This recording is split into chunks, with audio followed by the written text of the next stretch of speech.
lead to more success?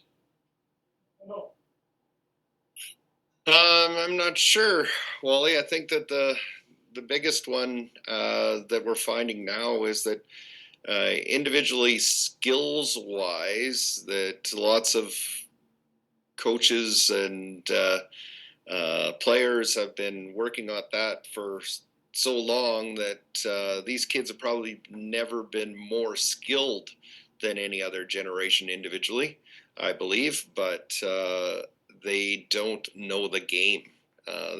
They don't know how they fit into the game as a part of a whole. So there's a lot of 1 versus 5 hockey players. Um, but that's probably the biggest thing that we need to work on as coaches now is to help them understand how they fit and the strategy of the game and those sorts of things. Like I think that there are many of us that were students of the game by watching the game, and well, I don't know what the data is now on attention span, but it's shrinking, and these players now, I don't know if any of them watch an entire game, male or female. They watch a lot of TikTok highlights or snippets, and they'll watch people practicing their individual skills, but they don't watch an entire game to see how plays are made and to understand pieces. And they want to learn it when you take the time to teach it, but it does take time to teach it. Well, time is the biggest factor of all, and I'm not sure. I wish I was young and coaching like you guys, because I think the tool that you've got at your disposal, INSTAT, is something that we haven't learned to use to its fullest. And Jordan, in that regard, when you say players don't watch a whole game, well, I know they don't. I know girls don't tend to watch hockey on TV, but in INSTAT, they can look at their own shifts. I haven't even figured out how to access the shifts. But if you look at your shift, you can see what you did well, and you can see what you have to do better. And that's more important than you telling them what they did well and what they have to do better. They have to be aware of that. So, my suggestion to all the coaches where they're using INSTAT with young players, Tom, at the U13 level, I would say one shift looking at it with their parents, or one, they're all broken down, all their shifts, and their dad can watch it with them and they can talk about it. What did they like and what they did better? Nothing more needs to be done. There's a conversation, there's a looking at it, and there's a learning from it. So I think that's a tool that might pay off in the hockey sense side in terms of making them be more aware of the situations that they're in on the ice. They have more time to execute, and that's their skill. Creates time and space to execute. So that's just my 2 bits worth about having more success. It's part of what coaches, we're responsible for their being the best they can be, which is what success is.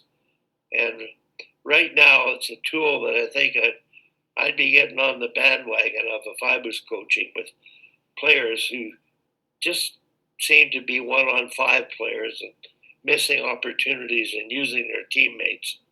And even lack of effort on back check. They can identify that in a shift. And they can look at that. Not with you telling them, but watching it themselves, hopefully with their parent at U13. And at U15, I'm not sure. They might look at it with their parents. They might look at it themselves. But if they're not looking at it at U15 and U18, the best players look at it. they know what they're doing, and they want to look at themselves perform. And that's sort of what we have got to get them to appreciate is what are they doing? What are they thinking about what they're doing? And what could they do differently? Any comments on that, Peter? The use of video and effectively and how it's worked or not worked for you? Well, I think one of the important things to do with that is I like to ask a player, what do you see in your game here at this point? And if that player, and this can be really revealing too, because if that player says, well, you know, so and so should have been over here so I could pass the puck to them, I've got a little bit of a red flag there, because my question to that player has been, when we're talking about you and your ability to take ownership on what could you have done to make it more effective. Because one of the things that I think drives me a little personally nuts is a little bit of terms. I think no one should ever tell young players to spread out, and they should never tell them to get open. Because especially at the youngest levels, you'll be behind someone, and there'll be three people in between you and the other player, and they will be sure that they were open because that's what you told them to do. If we're playing CFL and you're behind the defensive back, yes, you're open because I can throw the ball over your head. But if you're not in a position where you're available, then you're not open, if you will. So I think the verbiage between being open and being alone, right? Right, 100%. And then the whole thing about spread out, so the kids all spread out all over the ice, and then there's nobody to move the puck to because there's no puck support. But again, going back to your question, Wally, yes, when someone says, "Hey, Peter, look at your shift and tell me what you saw," if I say, you know what? If I had pulled up here and moved to this area, I could have got the puck to Tom because Tom was in a pretty good spot. That's a player I'm going to want on my team. But if I say, well, Tom wasn't helping me, I don't know, I was all alone with the puck, I didn't have anybody to pass to. So I think it can be a really good tool in many ways. I think it can be a learning tool for sure, but also a revealing tool as well if you're paying attention to what's being said. Peter, I'm not sure I understood what you said, but I you said don't tell them to get open. Right. I don't like the phrase "get open" because, again, especially at the youngest level, while you can be standing there and Tom can be 10 feet directly behind you, I can be in front of you. And at the youth level, a young player, Tom feels that he's open because there's no one near him. There's no one within 10 feet of him. But I can't pass a puck through your body. Yeah.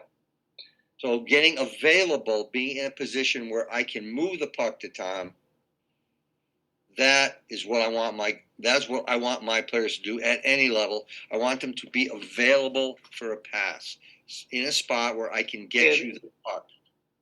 Okay, if you ask that player, are you open? What do you have to do to get open? Yes, exactly. Explaining about keeping your body in between the defender and you and your teammate so you can. No, you're not defending. You're getting open. You need to get in an open lane. No, I'm saying get in between you and you and the defender, right? If I'm on the wrong side of the defender, I'm not going to be able to get a pass. I'm not going to be available. I have to get myself in, like you said, an open lane, but get yourself in a position where I can get you the puck, be available to where you can receive a pass.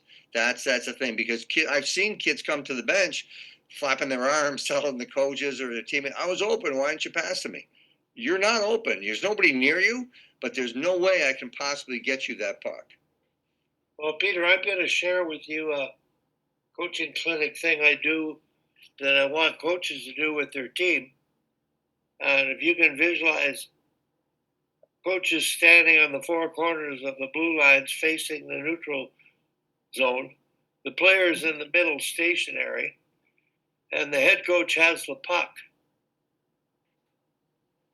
and he said, "Are you open? Get open."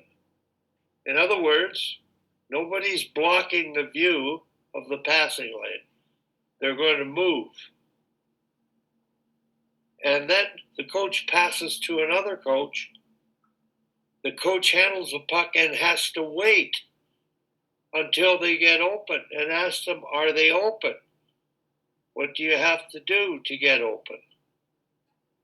And that's the beginning stage of awareness of what getting open means. Because I think we know what it means, that make themselves available. That's a term that the Quebec Federation used years ago. Make yourself available, get open for that puck carrier. So it's not a case of you moving to a good area to pass from. They've got to find the open ice for you. Sure. So the receiver's the timer, and that's one of the things that I think. That's why we have 1-on-5 hockey. People don't know how to get open, don't know how to support the puck, and it can be taught. So Yeah, I mean it should be taught. That's one of the things I see at the youth level, especially with the younger kids, like U10.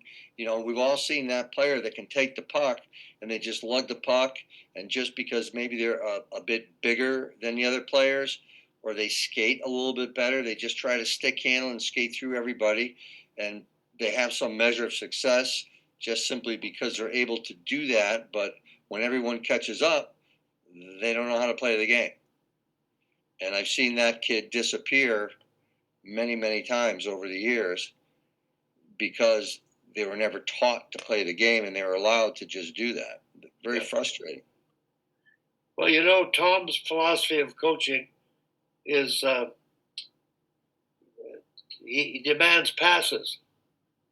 And if you demand passes and count passes and have rules where people are stationary on the wall when they're on your team that you can give the puck to and get open for, you're teaching the concept of getting open. Now, when he picks his team, he's picking kids that scan the ice, that look, and he's getting U15 players. Now, U13, this is where I think we really have to emphasize it, and you have to begin to teach that idea here at U11. And I think it is one of the neglected areas because we still play 1-on-5 hockey, but I'm pretty impressed with the work I've seen going on with our GHC coaches and the players attempting to use each other. But Yeah, and the other piece of that too that I've been kind of tracking too at a lot of different levels is the play after pass, I call it. Right? So I pass to you, you're available, but I pass to you and I can complete the pass, available in terms of being able to complete the pass. So I complete the pass to Wally, but there's a player 3 feet away on Wally's back. So Wally has no time and space to do anything with that puck. Being able to see through layers, and maybe Wally's available, but maybe that's still not the best option. So that becomes another layer, another level as they get older to understand that now there becomes the quality of your pass to the person who is available. Is it still a good pass to make when you see that once they get it, they literally have no option? Tom, you and Yuri, you came up with 4 thinking principles for hockey. I think that simplifies what we're talking about. Can you elaborate on those 4 things? Because I think we tend to think of hockey as just having the puck. Well, it's what the Finns and the Swedes organize everything based on. Is that they call them the 4 game playing roles. So the first one is your individual skills. The player with the puck, the skills they have, and that player. And then the second one is players on offense. You're on the the other players on the ice that don't have the puck, and that's what you're just talking about, getting open and supporting each other. And how do you develop those skills? And then their third playing role is the closest player checking the puck carrier. So all the skills involved in, defensive one-on-ones and angling and, surfing and all those sort of things. And then the fourth is team defense. So, how you play together as a team. And that's how they basically organize everything. And then they say you're either on offense, about two even teams, you're on offense about 35% of the game,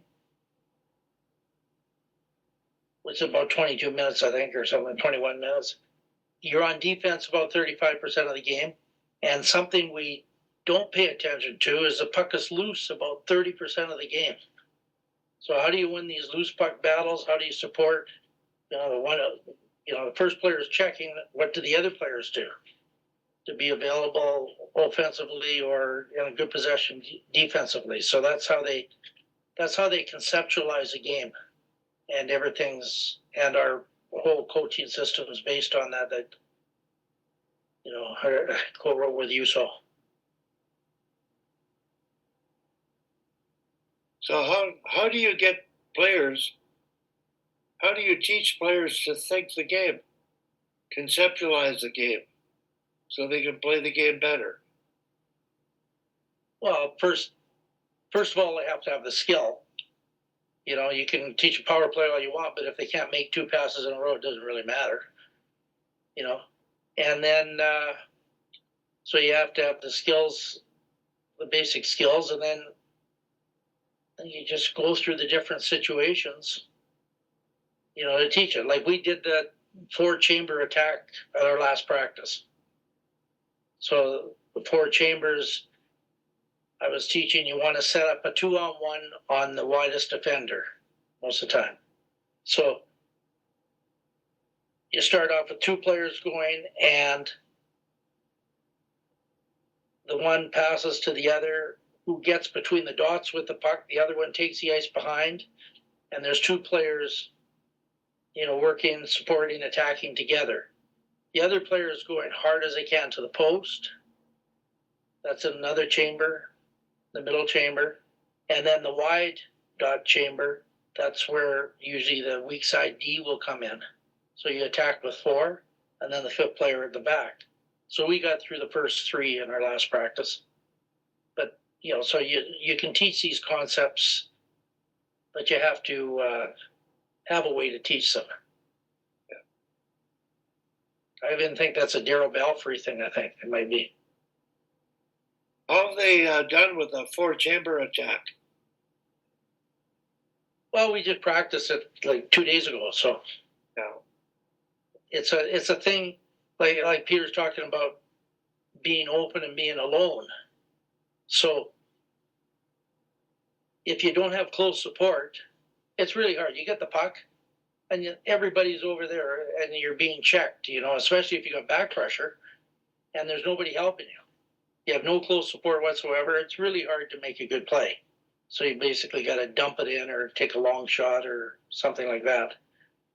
So that's what we're really trying to get, is that there's close support, and we'll just see how it works out the games. So you do these things and you talk about them, and smart players pick them up. Well, I've got a thought here when you're talking about that, and it's about the light bulb. The light bulb is often off in our brain. How do you get the light bulb on in our brain? And I think it gets down to looking at how you played. Well, you know what the best thing we could be doing, in my opinion? Yeah. You get a bunch of clips of Gretzky playing with Curry, because that's that right there. And TJ played against him, eh? And he said they'd always come. Curry'd get the puck wide. He'd go between the dots. Gretzky'd go in behind him. He'd get the drop pass, and then Gretzky would reach over the blue line with the puck, and Curry would be over the blue line before Gretzky. And TJ said that was so hard that the guy with the puck wasn't over first, and they always created 2-on-1s. Always created 2-on-1s. And I know in Bemidji, that was a thing they talked about, create 2-on-1s on the widest defender. And watching them, and then their left winger would be going as hard as he could to the post, and Coffey would slip into the, come up as a fourth attacker, just like I talked about the four. They were playing this 4-chamber attack all the time. Yeah. And so it'd be great to have a series of clips of them or any, whoever else does it well to promote close support. Yeah, you're right. You can never watch enough video of the great ones and learning from them. I think people like looking at themselves, and they might be frightened once they start looking at themselves. I know when I had coaches record themselves on the bench, it's an eye opener. The light bulb goes on. They weren't aware of their loudness of their voice and the yelling and telling that went on versus providing concrete suggestions loud enough for the players on the bench to hear, not yelling. So interrupting with the players' minds on the ice. I think it's really, there's a lot to learn from ourselves by listening to ourselves and watching ourselves. I don't care if you're a coach or a player. And I think right now that's generally not done. We're all leading and telling, and everything we're saying is good. But I think if we want to make a bigger inroad and impact performance, I really think there's potential to INSTAT and the players using it with a little bit of feedback coming to the coaches from the players on their own shifts. What do they see? What do they think? And let the chips fall where they may. But until their light bulb goes on, you've got no power in your house. So you've got to empower them to think for themselves and figure it out. And that's going to be the true art of what you do. So I'm so impressed with the work ethic of all of our teams at practice. I think the work ethic of the teams at practice is phenomenal. At the U13 level, we began with one coach who'd been there a long time that set the standard from day one and expectations. Every drill is high tempo and correctly done, and the other two have finally come around to demanding focus and effort in the drills, and it's starting to be reflected in the games. And it's easy to yell and scream, but they haven't been. They just raise their voices and encourage them to work hard and compete at practice. I think that's all we can do is just work on their effort and reinforce their respect for the importance of paying attention and putting in the effort to get better every time they step on the ice. Jordan, all your hockey coaching, teaching, education, leadership, what's the parallel between